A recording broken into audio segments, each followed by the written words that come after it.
ಸಾಧನ ಈ ಧಾರಾವಾಹಿನ ನೋಡಿದ ಮೇಲೆ ಲೈಕ್ ಶೇರ್ ಸಬ್ಸ್ಕ್ರೈಬ್ ಮಾಡಿ ಸಪೋರ್ಟ್ ಮಾಡೋದನ್ನು ಮರಿಬೇಡಿ. ಮುಂದೇನಾಗುತ್ತೆ ಅಂತ ನೋಡೋಣ. ಓ ಅತ್ತಿಗೆ, ಇವತ್ತೇನು ಇಷ್ಟು ಬೇಗ ಬಂದ್ಬಿಟ್ರಿ? ಯಾಕೆ ಬರಬಾರ್ದಿತ್ತಾ? ಅಯ್ಯೋ ಹಾಗಲ್ಲ ಅತ್ತಿಗೆ, ಯಾವಾಗಲೂ ಲೇಟಾಗಿ ಬರ್ತಿದ್ರಲ್ಲ, ಇವತ್ತು ತುಂಬ ಬೇಗನೆ ಬಂದ್ರಲ್ಲ, ಅದಕ್ಕೆ ಕೇಳಿದೆ. ಸಾರಿ. ನನಗೆ ಸಿಕ್ಕಾಪಟ್ಟೆ ತಲೆನೋವು, ಕೆಲಸ ಮಾಡಲಿಕ್ಕಾಗಿಲ್ಲ, ಅದಕ್ಕೆ ಹಾಫ್ ಡೇ ಲೀವ್ ಹಾಕಿ ಬಂದುಬಿಟ್ಟೆ. ಓ ಹೌದಾ ಅತ್ತಿಗೆ, ಈಗ ತಾನೇ ಡಿಕಾಕ್ಷನ್ ಹಾಕಿಟ್ಟಿದ್ದೀನಿ, ಇನ್ನೊಂದು 5 ನಿಮಿಷಕ್ಕೆ ಫುಲ್ ಇಳಿಯುತ್ತೆ. ನಿಮಗೆ ಬಿಸಿ ಬಿಸಿ ಕಾಫಿ ಮಾಡಿ ತರ್ತೀನಿ. ಅಲ್ಲಿವರೆಗೂ ಫ್ರೆಶ್ ಅಪ್ ಆಗಿ ರೆಸ್ಟ್ ಮಾಡ್ತಾ ಇರಿ. ಇವರನ್ನ ಇವತ್ತು ಬೇಗ ಕಳಿಸ್ತೀನಿ. ಕಾಫಿ ಗೀಫಿ ಏನು ಬೇಡ, ನಾನು ಮಲ್ಕೋತೀನಿ. ಈ ಮಕ್ಕಳನ್ನ ಈಗಲೇ ಕಳಿಸ್ಬಿಡು. ಅದಕ್ಕೆ ಈಗ ತಾನೇ ಬಂದಿದ್ದಾರೆ, ಒಂದು 15-20 ನಿಮಿಷನಾದರೂ ಒಂದು ಪಾಠ ಮಾಡಿ ಕಳಿಸ್ತೀನಿ. ಪ್ಲೀಸ್ ಅತ್ತಿಗೆ, ಬೇಜಾರು ಮಾಡ್ಕೋಬೇಡಿ. ನೀವು ರೂಮಲ್ಲಿ ಬಾಗಿಲು ಹಾಕ್ಕೊಂಡು ಮಲ್ಕೊಳ್ಳಿ. ನನಗಾಗಲ್ಲ ಸಾಧನ, ಅವತ್ತೇ ಹೇಳಿದೆ ತಾನೆ, ನಾನಾಗಲಿ ಸೋಹನಾಗಲಿ ಮನೇಲಿರುವಾಗ ನಿನ್ನೆ ಸಂಗೀತ ಪಾಠ ನಡಿಬಾರ್ದು ಅಂತ. ಕಳಿಸ್ಬಿಡು, ಮೊದಲು ಅವ್ರನ್ನ ಕಳಿಸ್ಬಿಡು. ಹಾಗೆ ಹೇಳೋದು ಸರಿಯಲ್ಲ ಅತ್ತಿಗೆ, ಪ್ಲೀಸ್ ಅರ್ಥ ಮಾಡ್ಕೊಳ್ಳಿ. ಒಂದು ಅರ್ಧ ಹಾಡಾದರೂ ಹೇಳ್ಕೊಡ್ತೀನಿ, ಪ್ಲೀಸ್ ಅತ್ತಿಗೆ. ಅರ್ಧ ಗಂಟೆ ಅಲ್ಲ, ಅರ್ಧ ನಿಮಿಷನೂ ನನಗೆ ಟಾಲರೇಟ್ ಮಾಡೋಕ್ಕಾಗಲ್ಲ. ನೀವು ಹಾಡೋ ಸ್ಟೈಲು ಅಪ್ಪ ಕೇಳೋಕ್ಕಾಗಲ್ಲ. ಈಗ ಆ ಮಕ್ಕಳಿಗೆ ಸ್ವಲ್ಪ ಸಿಟ್ಟು ಬರುತ್ತೆ. ಅದು ಯಾಕೆ ನಮ್ಮ ಅಕ್ಕನ ಹಾಗೆ ಬೈತೀರಿ ಮೇಡಮ್? ನಮ್ಮ ಅಕ್ಕ ತುಂಬ ಚೆನ್ನಾಗಿ ಹಾಡು ಹೇಳ್ತಾರೆ.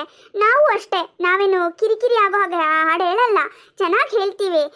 ಒಂದು ಸ್ವಲ್ಪ ಹೊತ್ತು ಬೇಗ ಮನೆಗೆ ಹೋದರೆ ಬೈತಾರೆ. ಹಾಂ ಹೌದು ಮೇಡಮ್, ಹೋಮ್ವರ್ಕ್ ಮಾಡು, ಇದು ಮಾಡು, ಅದು ಮಾಡು ಅಂತ ಮತ್ತೆ ನಮ್ಮನ್ನು ಓದ್ಸೋಕ್ಕೆ ಕೂರಿಸ್ತಾರೆ. ಸ್ವಲ್ಪ ಹೊತ್ತಾದರೂ ರಿಲ್ಯಾಕ್ಸ್ ಮಾಡ್ಕೊಂಡು ಹೋಗ್ತೀವಿ ಮೇಡಮ್. 1 ಗಂಟೆ ಎಲ್ಲ ಬೇಡ, ಒಂದು ಅರ್ಧ ಗಂಟೆಯಲ್ಲಿ ಪ್ಲೀಸ್ ಮೇಡಮ್. ಓಹೋ, ಇವಳು ಪರವಾಗಿ ಮಾತಾಡಕ್ಕೆ ಬಂದುಬಿಟ್ರು. ನಿಮ್ಮ ಅಕ್ಕ ಏನು ದೊಡ್ಡ ಸಿಂಗಾರಾ? ನೀವೇನು ದೊಡ್ಡ ಸ್ಟೂಡೆಂಟಾ? ನಾವು ದೊಡ್ಡ ಸ್ಟೂಡೆಂಟ್ ಹೌದು ಅಲ್ವಾ, ನಮಗೆ ಗೊತ್ತಿಲ್ಲ. ಆದರೆ ನಮ್ಮಕ್ಕ ಅಂತೂ ದೊಡ್ಡ ಸಿಂಗರ್ ಆಗೇ ಆಗ್ತಾಳೆ, ತುಂಬ ಚೆನ್ನಾಗಿ ಹಾಡು ಹೇಳ್ತಾರೆ. ಹಾಗಾದರೆ ನಿಮ್ಮ ಅಕ್ಕನ ಯಾವುದಾದ್ರೂ ದೊಡ್ಡ ಸಿಂಗಿಂಗ್ ಕಾಂಪಿಟೇಷನಲ್ಲಿ ಹಾಡು ಹೇಳಕ್ಕೆ ಕಳಿಸಿ. ಅಯ್ಯೋ ಅತ್ತಿಗೆ, ಇದು ಏನಂತ ಮಾತಾಡ್ತೀರಾ? ಹೋಗಿ ಹೋಗಿ ಮಕ್ಳ ಹತ್ರ ಜಗಳ ಆಡ್ತೀರಲ್ಲ. ನೋಡಿದ್ರ ನಿಮ್ಮ ಅಕ್ಕನ ಬಂಡವಾಳ?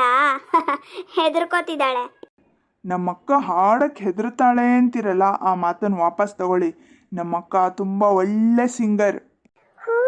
ಈಗ ನನಗೆ ನೆನಪಾಯ್ತು ಕಣೋ, ನಿನಾದ ಟಿವಿಲಿ ಒಂದು ಕಾಂಪಿಟೇಷನ್ ಇದೆಯಲ್ಲ, ಅದಕ್ಕೆ ಅಕ್ಕ ಹೋಗ್ಲಿ, ಗೆದ್ದು ಬರಲಿ, ಆವಾಗ ಈ ಮೇಡಮ್ಗೆ ಅರ್ಥ ಆಗೋದು. ಹಾಂ ಹೌದು, ಆ ಕಾಂಪಿಟೇಷನ್ಗೆ ನಮ್ಮ ಅಕ್ಕ ಏನಾದರೂ ಹೋದರೆ ಗೆದ್ದು ಬರೋದಂತೂ ಗ್ಯಾರಂಟಿ. ಅಕ್ಕ ತುಂಬ ಚೆನ್ನಾಗಿ ಹಾಡು ಹೇಳ್ತಾಳೆ. ಅದು ಅಲ್ಲದೆ ನನ್ನ ನಾಲ್ಗೆ ಮೇಲೆ ಮಚ್ಚೆ ಇದೆ, ನಾನು ಹೇಳಿದ ಮೇಲೆ ಅದು ಹಾಗೆ ಆಗತ್ತೆ. ಆದರೆ ಈ ಸಾಧನನ ವಿಷಯದಲ್ಲಿ ಆಗಲ್ಲ. ಪ್ಲೀಸ್ ನಿಮ್ಮ ಜಗಳನೆಲ್ಲ ನಿಲ್ಲಿಸ್ಬಿಡಿ ಅತ್ತಿಗೆ. ಇಷ್ಟೊತ್ತಿಗೆ ನಾನು ಪಾಠ ಮಾಡಿ ಮುಗಿಸ್ತಿದ್ದೆ. ಪ್ಲೀಸ್ ಅದಕ್ಕೆ ಒಳಗೆ ಹೋಗಿ. ಅಕ್ಕ ಪ್ಲೀಸ್, ನಮಗೋಸ್ಕರ ನೀವು ಕಾಂಪಿಟೇಷನಿಗೆ ಹೋಗೋಕ್ಕೆ ಒಪ್ಕೊಳ್ಳೇಬೇಕು. ಪ್ಲೀಸ್ ಅಕ್ಕ. ಬೇಡ ಮಕ್ಕಳ, ನನಗೆ ಅದೆಲ್ಲ ಆಗೋದಿಲ್ಲ. ನನ್ನ ಪರಿಸ್ಥಿತಿ ನಿಮಗೆ ಗೊತ್ತಲ್ವಾ? ಪ್ಲೀಸ್ ಅಕ್ಕ, ನಮಗೋಸ್ಕರ ಒಪ್ಕೊಳ್ಳಿ. ನಾವೆಲ್ಲರೂ ಸ್ಕೂಲಿಗೆ ರಜೆ ಹಾಕಿ ನಿಮ್ಮ ಜೊತೆಗೆ ಬರ್ತೀವಿ, ನಿಮಗೆ ಚೀರಪ್ ಮಾಡ್ತೀವಿ. ಪ್ಲೀಸ್ ಅಕ್ಕ, ಒಪ್ಕೊಳ್ಳಿ. ಹೌದು ಅಕ್ಕ, ನೀವು ಒಪ್ಕೊಂಡ್ರೆ ನಮಗೂ ಒಂದು ಹೆಮ್ಮೆ. ನಾವು ಎಲ್ಲರ ಹತ್ರನೂ ಹೇಳ್ಕೋಬಹುದು ಸಾಧನಕ್ಕನ್ ಸ್ಟೂಡೆಂಟು ಅಂತ. ಪ್ಲೀಸ್ ಅಕ್ಕ, ನಮಗೋಸ್ಕರ ನಿಮ್ಮ ಹತ್ರ ನಾವು ಬೇರೆ ಏನೂ ಕೇಳಲ್ಲ. ಪ್ಲೀಸ್ ಅಕ್ಕ. ನೀವುಗಳು ಎಷ್ಟು ಒತ್ತಾಯ ಮಾಡಿದ್ರು ಅಷ್ಟೇ. ಅವಳು ಯಾವ ಕಾಂಪಿಟೇಷನಿಗೂ ಹೋಗಲ್ಲ, ಯಾವ ಪ್ರೈಝು ಗೆಲ್ಲಲ್ಲ. ಅವಳೇನಿದ್ರು ಮನೆಯೊಳಗೆ ಸಿಂಗರು, ಬಾತ್ರೂಮ್ ಸಿಂಗರ್ ಅಂತಾರಲ್ಲ ಆ ಥರ. ಪ್ಲೀಸ್ ಆಂಟಿ ಸುಮ್ಮನಿರಿ. ಅಕ್ಕ ಇಲ್ಲ ಅಂತ ಹೇಳಬೇಡಿ. ಬೇಡ ಮಕ್ಕಳ, ಹಾಗೆಲ್ಲ ಹಠ ಮಾಡಬೇಡಿ. ಗಗನ್, ಈ ಆಂಟಿಗೆ ಹೀಗೆಲ್ಲ ಹೇಳಿದ್ರೆ ಸರಿಯಾಗಲ್ಲ. ನಾವು 4 ಜನ ಉಪವಾಸ ಸತ್ಯಾಗ್ರಹ ಮಾಡೋಣ. ಹೌದು ಅಕ್ಕ, ಕಾಂಪಿಟೇಷನ್ಗೆ ಹೋಗ್ತೀನಿ ಅಂತ ಹೇಳೋವರೆಗೂ ನಾವು ಯಾರು ಊಟ ಮಾಡಲ್ಲ, ಒಂದು ತೊಟ್ಟು ನೀರು ಕುಡಿಯಲ್ಲ. ನೀವುಗಳು ಹೊಟ್ಟೆ ಹಸುವಲ್ಲಿ ಸಾಯ್ತೀರಾ. ನಿಮ್ಮ ಅಕ್ಕನ ಮನ್ಸು ಮಾತ್ರ ಕರಗಲ್ಲ, ಯಾಕಂದರೆ ಅವಳಿಗೆ ಧೈರ್ಯನೇ ಇಲ್ಲ, ಅವಳಿಗೆ ಯೋಗ್ಯತೆ ಅಂತೂ ಮೊದಲೇ ಇಲ್ಲ. ಸರಿ, ನಾವು ಉಪವಾಸ ಮಾಡಿ ದೇವರಲ್ಲಿ ಪ್ರಾರ್ಥನೆ ಮಾಡ್ತೀವಿ. ಈಗ ಸಾಧನಂಗೆ ಅನಿವಾರ್ಯವಾಗಿ ಒಪ್ಕೊಳ್ಳೇಬೇಕಾಯಿತು. ನಿಮ್ಮ ನಿರ್ಧಾರ ಏನು ಅಂತ ಬೇಗ ಹೇಳಿ ಅಕ್ಕ, ಇಲ್ಲಾಂದರೆ ನಾವು ಉಪವಾಸ ಸತ್ಯಾಗ್ರಹ ಮಾಡ್ತೀವಿ. ನೀವು ಉಪವಾಸ ಸತ್ಯಾಗ್ರಹ ಮಾಡಿದ್ರು ಅಷ್ಟೇ, ಉಪ್ಪಿನ ಸತ್ಯಾಗ್ರಹ ಮಾಡಿದ್ರು ಅಷ್ಟೇ, ಇವಳು ಯಾವ ಕಾಂಪಿಟೇಷನಿಗೂ ಹೋಗಲ್ಲ. 1 ನಿಮಿಷ ಅತ್ತಿಗೆ. ನಾನು ಕಾಂಪಿಟೇಷನಲ್ಲಿ ಪ್ರೈಸ್ ತಗೋತೀನೋ ಇಲ್ವೋ ನನಗೆ ಗೊತ್ತಿಲ್ಲ. ಕಾಂಪಿಟೇಷನಿಗಂತೂ ಹೋಗೇ ಹೋಗ್ತೀನಿ. ನೋಡು, ಸರಿಯಾಗಿ ಯೋಚನೆ ಮಾಡು. ಈ ಹಿಂದೆ ನೀವು ಚಾಲೆಂಜ್ ಹಾಕಿದಾಗ ನಾನು ಗೆದ್ದಿದ್ದೆ ತಾನೆ, ಇದರಲ್ಲೂ ಹಾಗೆ. ಆದರೆ ಇಲ್ಲಿ ಪ್ರೈಸ್ ಬರುತ್ತೋ ಇಲ್ವೋ ಅಂತ ನಾನು ಹೇಳೋಕ್ಕಾಗಲ್ಲ, ಆದರೆ ಹೋಗೇ ಹೋಗ್ತೀನಿ. ಎಲ್ಲ ದಿನನೂ ಭಾನುವಾರ ಆಗಿರಲ್ವಂತೆ, ಹಾಗೆ ಎಲ್ಲ ಸಲನೂ ನೀನೇ ಗೆಲ್ತೀಯ ಅಂತ ಹೇಳೋಕ್ಕಾಗಲ್ಲ. ಅದು ನನಗೂ ಗೊತ್ತು, ಆದರೆ ಪಾರ್ಟಿಸಿಪೇಟ್ ಮಾಡೇ ಮಾಡ್ತೀನಿ ಅನ್ನೋ ಧೈರ್ಯ ನನಗಿದೆ. ನಾನು ಹೋಗೇ ಹೋಗ್ತೀನಿ. ಇವರೆಲ್ಲರೂ ನನಗೆ ಸಪೋರ್ಟ್ ಮಾಡ್ತಾರೆ. ನಿನ್ನನ್ನು ನಾನು ನಂಬಲ್ಲ. ನೀನು ಹೋದ್ಮೇಲೆ ಹೋದ ಲೆಕ್ಕ. ನಮ್ಮಕ್ಕ ಹೋಗೇ ಹೋಗ್ತಾರೆ, ಪ್ರೈಸ್ ತಗೋತಾರೆ. ಚಾಲೆಂಜಾ? ನೀವೇನು ಬೇಕಾದ್ರೂ ತಿಳ್ಕೊಳ್ಳಿ, ಆಗೋದು ಮಾತ್ರ ಇದೇನೆ. ನಮ್ಮ ಗಗನ್ ಹೇಳಿದ ಮಾತು ಯಾವತ್ತೂ ಸುಳ್ಳಾಗಿಲ್ಲ. ಸರಿ, ನೀವದೇನು ಮಾಡ್ಕೋತೀರೋ ಮಾಡ್ಕೊಳ್ಳಿ. ಕಿವಿಗೆ ಹತ್ತಿ ಇಟ್ಕೊಂಡು ಮಲ್ಕೋತೀನಿ. ನೀವು ಒಪ್ಕೊಂಡ್ರಲ್ಲ, ತುಂಬ ಥ್ಯಾಂಕ್ಸ್ ಅಕ್ಕ. ನನಗೆ ಈಗಲೂ ಧೈರ್ಯ ಇಲ್ಲ, ಆದರೆ ನೀವಿಷ್ಟೇ ಹೇಳೋವಾಗ ಒಂದು ಪ್ರಯತ್ನ ಮಾಡೋಣ ಅಂತ ಅನ್ನಿಸ್ತಿದೆ. ನಮಗೆಲ್ಲ ನೀವೇ ಟೀಚರು, ನೀವೇ ಧೈರ್ಯ ಹೇಳಬೇಕು. ಅದು ನಿಮಗೆ ನಾವು ಧೈರ್ಯ ಹೇಳಬೇಕು ನೋಡಿ. ನೀವೇನೇ ಹೆದರ್ಕೋಬೇಡಿ ಅಕ್ಕ, ಖಂಡಿತ ನೀವು ಗೆದ್ದೇ ಗೆಲ್ತೀರಾ. ಹೌದು ಅಕ್ಕ, ಮೊದಲು ನೀವು ಪ್ರಾಕ್ಟೀಸ್ ಮಾಡಿ. ಸರಿ ಮಕ್ಕಳ, ನೀವು ಇಷ್ಟು ಹೇಳಿದ್ಮೇಲೆ ಖಂಡಿತ ನಾನು ಪ್ರಾಕ್ಟೀಸ್ ಮಾಡೇ ಮಾಡ್ತೀನಿ. ಪಾಠ ಮುಗಿಸಿ ಮಕ್ಕಳನ್ನು ಕಳಿಸಿದ ಮೇಲೆ ಸಾಧನಾ ಪ್ರಣವ್ಗೆ ನಡೆದ ಎಲ್ಲ ವಿಷಯವನ್ನು ಹೇಳ್ತಾಳೆ. Wow, very good very good. ಅಂತೂ ನೀನು ಪ್ರೀತಿ ಮಾತಿ ಕೇಳಲ್ಲ, ಈ ಥರ ಬೈದು ಹೇಳಿದ್ರೆ ಕೇಳ್ತೀಯಾ ಅಂತ ಆಯ್ತು. ಪ್ರಣವ್, ಈಗಲೂ ನನಗೆ ಧೈರ್ಯ ಇಲ್ಲ, ಹೋಗಕ್ಕೆ ಇಷ್ಟನೂ ಇಲ್ಲ. ಆದರೆ ಆ ಮಕ್ಕಳು ಅಷ್ಟು ಪ್ರೀತಿ ತೋರಿಸುವಾಗ ನನಗಿಲ್ಲ ಅಂತ ಹೇಳೋಕ್ಕಾಗಲಿಲ್ಲ. ಹೆದರ್ಕೋಬೇಡ ಸಾಧು, ನಾನಿದ್ದೀನಿ, ಆ ಮಕ್ಕಳಿದ್ದಾರೆ.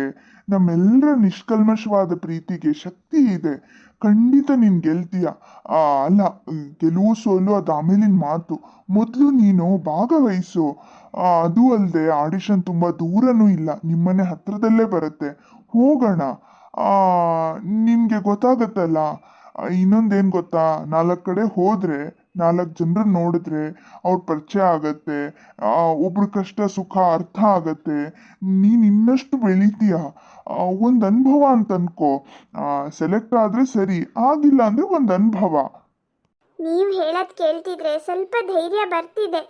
ನೋಡೋಣ. ನೀವು ಪ್ರತಿಯೊಂದು ಕೆಲಸಕ್ಕೂ ಹೆದರ್ಕೊಂಡೇ ಶುರು ಮಾಡಿದ್ದಲ್ವಾ, ಆದರೆ ಸಕ್ಸಸ್ ಆಗಿದ್ದೀರ ತಾನೆ. ಈ ಕೆಲಸನೂ ಹಾಗೆ, ಮೊದಲು ಹೆದರಿಕೆಯಿಂದ ಶುರುವಾಗಿದೆ, ಈಗ ಸ್ವಲ್ಪ ಧೈರ್ಯ ಮಾಡ್ತಾ ಇದ್ದೀರಾ. ಮನಸ್ಸನ್ನು ಧೈರ್ಯದ ಕಡೆಗೆ ವಾಲ್ಸಿದ್ರೆ ಖಂಡಿತ ಆಗೇ ಆಗತ್ತೆ. ಕಡೇ ಪಕ್ಷ ಪ್ರಯತ್ನ ಪಟ್ಟ ಖುಷಿನಾದರೂ ಸಿಗತ್ತೆ. ಯಾಕಂದರೆ ಸೋಲು ಗೆಲುವು ನಮ್ಮ ಕೈಲಿಲ್ಲ. ಒಂದು ಕಡೆ ಸೋಲಾದರೆ ಇನ್ನೊಂದು ಕಡೆ ಗೆಲುವು ಇರುತ್ತೆ. ಯಾವುದೂ ಆಗಿಲ್ಲ ಅಂದರೆ ಪ್ರಯತ್ನ ಪಟ್ಟ ಖುಷಿನಾದರೂ ಸಿಕ್ಕೇ ಸಿಗತ್ತಲ್ವಾ. ಪ್ರಯತ್ನನೇ ಪಡದೆ ಇದು ನನ್ನ ಕೈಲಿ ಆಗಲ್ಲ ಅಂತ ಹೇಗೆ ಹೇಳೋದು? ನಿಜ ಪ್ರಣವ್. ಆಯಿತು, ಯಾವಾಗಿರೋದು ಆಡಿಷನ್ನು? ನಾಳೆನೇ ಇದೆ. ಹೌದಾ, ಸರಿ. ಹಾಗಾದರೆ ನಾನು ಪ್ರಾಕ್ಟೀಸ್ ಮಾಡ್ಕೋತೀನಿ. ಹಬ್ಬ, ಅಂತೂ ನನ್ನ ಹುಡುಗಿ ನನ್ನ ಮಾತಿಗೆ ಒಪ್ಕೊಂಡ್ಲಲ್ಲ. Thank you so much. ನೋಡ್ತಾ ಇರು, ನೀನು ಎತ್ತರ ಸ್ಥಾನಕ್ಕೆ ಬೆಳಿತೀಯ. ಆಗ 4 ಜನರ ಮುಂದೆ ನನ್ನ ಹೆಸರು ಹೇಳೋದನ್ನು ಮರಿಬೇಡ. ಇದೇನು ಮಾತು ಅಂತ ಆಡ್ತೀರಾ ಪ್ರಣವ್? ಸುಮ್ಮನೆ ಹಾಗೆ ನಿನ್ನನ್ನು ಮೋಟಿವೇಟ್ ಮಾಡಕ್ಕೆ ಹೇಳಿದೆ. ಸರಿ, ಮನೆಗೆ ಹೋಗೋಣ. ಮುಂದೇನಾಗತ್ತೆ ಅನ್ನೋದನ್ನು ಮುಂದಿನ ಭಾಗದಲ್ಲಿ ನೋಡೋಣ. ಲೈಕ್, ಶೇರ್, ಸಬ್ಸ್ಕ್ರೈಬ್ ಮಾಡಿ ಸಪೋರ್ಟ್ ಮಾಡೋದನ್ನು ಮರಿಬೇಡಿ. ಧನ್ಯವಾದಗಳು.